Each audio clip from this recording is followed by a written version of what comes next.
नमस्कार मित्रांनो, शेतकऱ्यांसाठी आनंदाची बातमी आली आहे. तर मित्रांनो, शेतकऱ्यांना कर्जमाफी मिळावी या संदर्भात सध्या संपूर्ण महाराष्ट्रात मोठ्या प्रमाणात चर्चा सुरू झाली आहे. तर मित्रांनो, कोणत्या 3 कारणामुळे शेतकऱ्यांसाठी कर्जमाफी होण्याची शक्यता आहे आणि महाराष्ट्र सरकार हे 2014 ते 24 पर्यंत कर्जमाफी मिळेल का? आणि जे थकीत असलेले शेतकरी आहेत, कर्ज काढून परतफेड केली नाही, असे शेतकरी व ज्याचं पुनर्गठन आहे असे शेतकरी.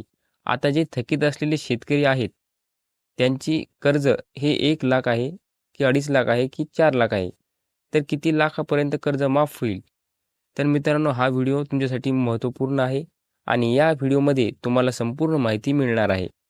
त्यापूर्वी चॅनलवर नवीन असाल तर चॅनलला सबस्क्राईब करून ठेवा, जेणेकरून शेतकऱ्यांविषयी नवनवीन माहिती तुम्हाला मिळेल. तर चला मग व्हिडिओला सुरू करूया. तर महाराष्ट्रात विधानसभा निवडणूक होणार आहेत. त्यापूर्वी सरकार हे शेतकऱ्यांचे कर्ज माफ करण्याची शक्यता आहे.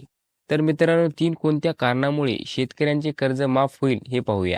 तर आता विधानसभा निवडणुकीमध्ये लोकसभेप्रमाणे शेतकरी हा सरकारला फटका देऊ शकतो. तर शेतकऱ्यांची नाराजगी दूर करण्यासाठी सरकार हे शेतकऱ्यांची कर्जमाफीचं पाऊल उचलू शकते. कारण मागील लोकसभा निवडणुकीमध्ये पीक विमा व कर्जमाफी या मुद्द्यावरून आणि त्यांच्या शेतमालाचे पडलेले भाव या कारणामुळे त्यांना फटका मिळालेला आहे. आता येणाऱ्या विधानसभा निवडणुकीमध्ये हा फटका परत मिळू नये आणि शेतकऱ्यांची नाराजगी दूर करण्यासाठी सरकार हे शेतकऱ्यांच्या कर्जमाफीचं पाऊल उचलू शकते.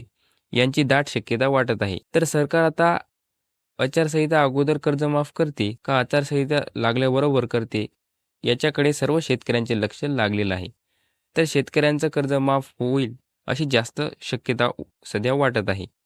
तर कोणत्या तारखेला शेतकऱ्यांचे कर्ज माफ होईल याची तारीख सध्या जाहीर झालेली नाही. तर मित्रांनो, व्हिडिओ आवडला असेल तर व्हिडिओला लाईक करा आणि चॅनलला सबस्क्राईब करून ठेवा. धन्यवाद.